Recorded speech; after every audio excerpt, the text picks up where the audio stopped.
The prodigal son is one of the best known of Jesus' parables.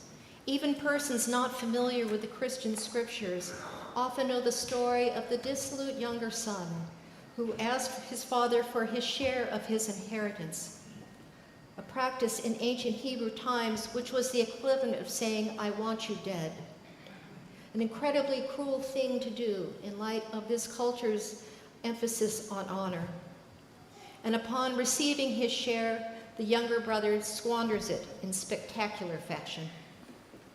Afterwards, living in poverty and squalor, the younger son comes to his senses and returns home, hoping that his father will at least allow him to live with the hired help.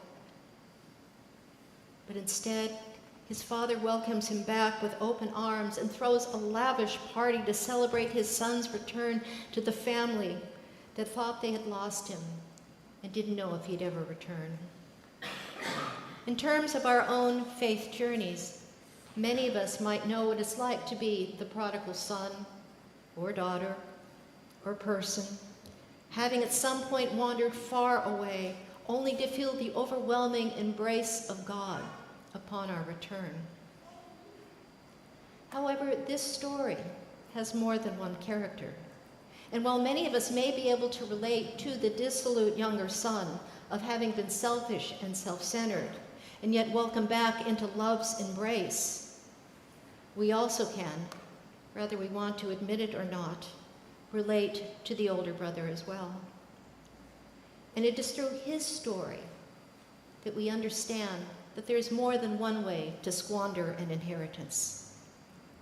He's the good son, the one that followed the rules without asking for anything in return, and maybe because of this, hasn't really been noticed, at least in the same way as his younger brother.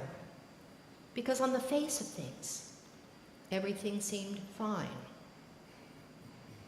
But the older son's feelings are understandable, including his resentment against his father and his brother. But they also blind him from seeing what he had all along. And so at the parable's end, despite the father's entreaties, the older brother stands outside of the party looking in, unwilling or unable, at least at that moment in time, to allow the love that was inside the party to touch him. It is, when you think about it, perhaps one of the very saddest stories in all of the parables. And it's through this story, this image of the older brother standing apart from the others, we see how the parable of the prodigal son is a very vivid reminder that Christianity is not a spectator sport. It's meant to be not observed, but lived. And there are times when living it out are harder than others. But it's in the living out of our faith that we are made, as Paul says, the new creation, the ones for whom God entrusts the message of reconciliation. So as we move through this Lenten season, it's important for us to look carefully at the ways in which we, or we not, become bearers of that message of reconciliation. Or to go back to the parable, how our judgments of others and our ways about how thinking things should be can cause us to hold back from entering the party, welcoming others to it, even though it's God's party, and everyone, no exceptions, is invited in. In concrete terms, this means that we are called to see each other as Christ sees us, regardless of whether or not we want to. Which is not to say that wrongs or injustices should be tolerated simply for the sake of getting along or getting by. Jesus was certainly not a getting by kind of guy. But rather, with God's help, embrace and live out this new way to approach and love one another, even when we don't want to, especially when we don't want to. Now, there is endless talk about the divides in our country, be they political, social, religious, among others, And it's true, there are some deep divides. We pretty much hear about them constantly. It's all pervasive, and it's hard to get away from. And yet, if we were to take the rest of this Lenten season, regardless of whatever Lenten disciplines we may be following, or not, no judgment, it's not too late to start,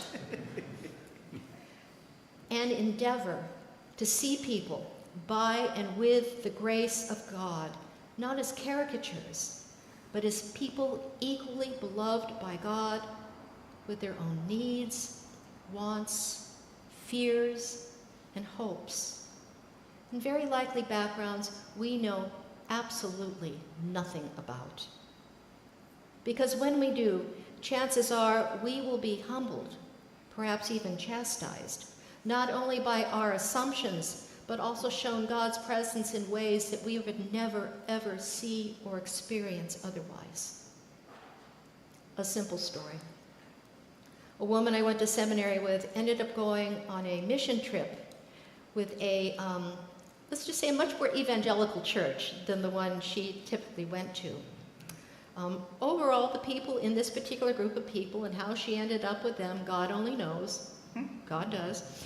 But she ended up with this group of people, and there were some pretty significant differences, and I gather at times it got pretty uncomfortable.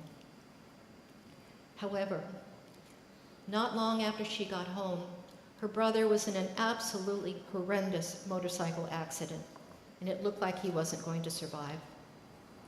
Somehow somebody from that group found out, and they immediately jumped into action. They organized prayer vigils. They brought meals to her and her parents in the hospital. They helped arrange for transportation. And when her brother miraculously survived, they threw a huge barbecue in order to celebrate his recovery. And here's the thing. While the differences between them remained, they did. The distance between them closed. It lessened. She remains close to these people, and they continue to bless each other in powerful and extraordinary ways. Which brings us to the third person in this parable. Because the God image is so strong, we don't often place ourselves in the person of the Father, the character of the Father. The man who waits, looking up the road for a glimpse of a son he never knows will come back, but he never stops looking. The man who also understands the frustration and rage of his older brother, who's done all the right things, but yet still gently chides him to come to the party. He's invited every bit as much as the younger son.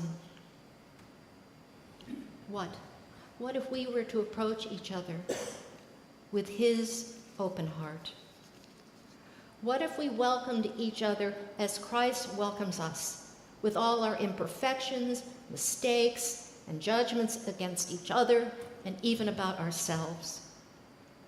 Rather than condemn, what if we sought to really listen to one another, to try and see the world through each other's eyes rather than our own? And God forbid, even pray or come to the party together, even if our understanding of God is very different. In doing so, it doesn't mean necessarily that the differences between us will go away. They could very well remain. But chances are the distance between us will indeed lessen. After all, Jesus didn't say whenever two or more believe the same thing, he's going to be in the midst of them. Jesus said whenever two or more are gathered. And to be able to gather together in this way is part of our inheritance as children of God. And to squander this inheritance by not doing so is a tragedy, for no one is too righteous to not listen, to not seek to understand, to not have compassion for another, to not pray or party with one another. For it's in doing just these things that we are given those unexpected revelations of God that we would never, ever see or experience otherwise. When Jesus concludes the parable of the prodigal son, we don't know how it ends. But we do know that the Father is ever hopeful that his family will be reunited and will do absolutely everything he can to make sure it happens. This parable invites us to do exactly the same. Or as Henry Nouwen said in his beautiful book, The Return of the Prodigal Son, a story of homecoming. Becoming like the Heavenly Father is not just one important aspect of Jesus' teachings. It is the very heart of his message.